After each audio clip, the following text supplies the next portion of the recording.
আমার ঘরের মাল সব লইতা নিল আছে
পয়সা সোনা দানা হরিকার ভাই সাবির কইছে করে আমার এমন ধন সে করলো চুরি ছিল সাতটা লাডু করে গো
দরজা খুইলা শুইয়াছিলাম আমি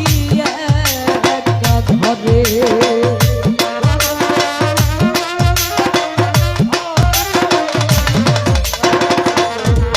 ও বাবা ঘরের মাল সব লইটা নিল অচেনা এক চোরে আমি মুখ দেখাবো কেন এটা কি কোনো বালু সিমেন্ট ইটের ন্যায় যেই তৈরি হয় ঘর সেই ঘরের কথা বলে না আমার এই দেহ ঘরের মধ্যে প্রতিটা মুহূর্তে প্রতিটা সেকেন্ডে কিছু না কিছু চুরি হয়ে যাচ্ছে টের পাই না যখন শিশুকাল থেকে যৌবনকালে যায় পুরা রক্ত টলবল শরীর এরে মারি এরে দড়ি আবার যখন এই যৌবনটা একটু ভাটার মধ্যে চলে যায় তখন একটু টের পাওয়া যায় কানে একটু কম শুনি চোখে আগের মতন একটু ভালো দেখি না ঝাপসা ঝাপসা লাগে মুখে খাবারগুলো আগের মতন আর স্বাদ লাগে না তখন একটু টের পাই যে চুরি হয়ে যাচ্ছে মালামাল তাই দরজা খুইলা শুইয়া যদি থাকেন যদি ঘুমের মধ্যেই সময় কাটিয়ে দেন চোর যে কখন চুরি করে নিয়ে যাবে তখন আর তারে ধরতে পারবেন না, সময় থাকতে যেতে হবে। তাই বলেছি, ওরে দরজা খুইলা শুইয়াছিলা আমি একা ঘরে,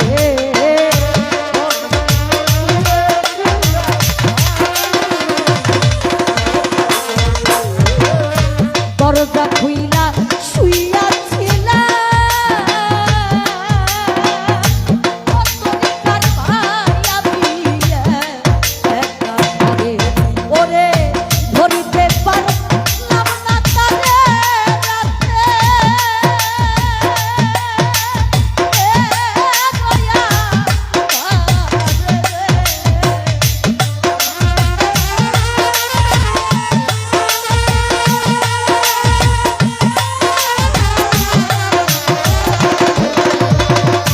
ধরিতে পারলাম না তারে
পাইছিলাম চোরা বেটায়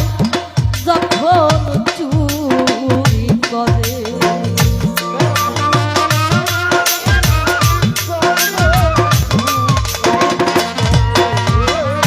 টের পাইছিলাম চোরা বেটায় যখন চুরি করে, ওরে ধরিতে পারলাম না তারে রাতে,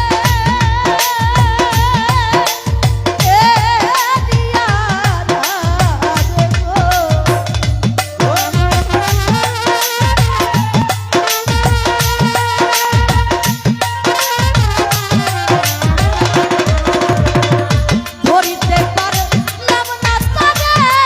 রাতে,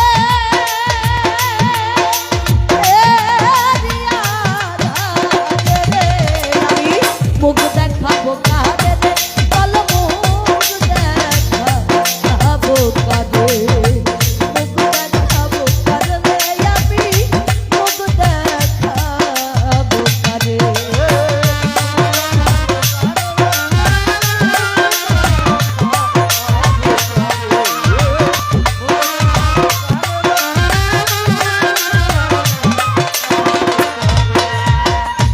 ওরে ওই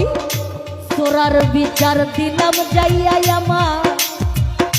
বহিরাগর দরবারে,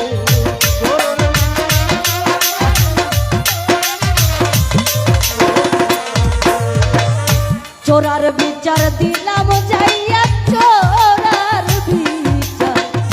চোরার বিচার দিলাম যাইয়া আমার ভান্ডার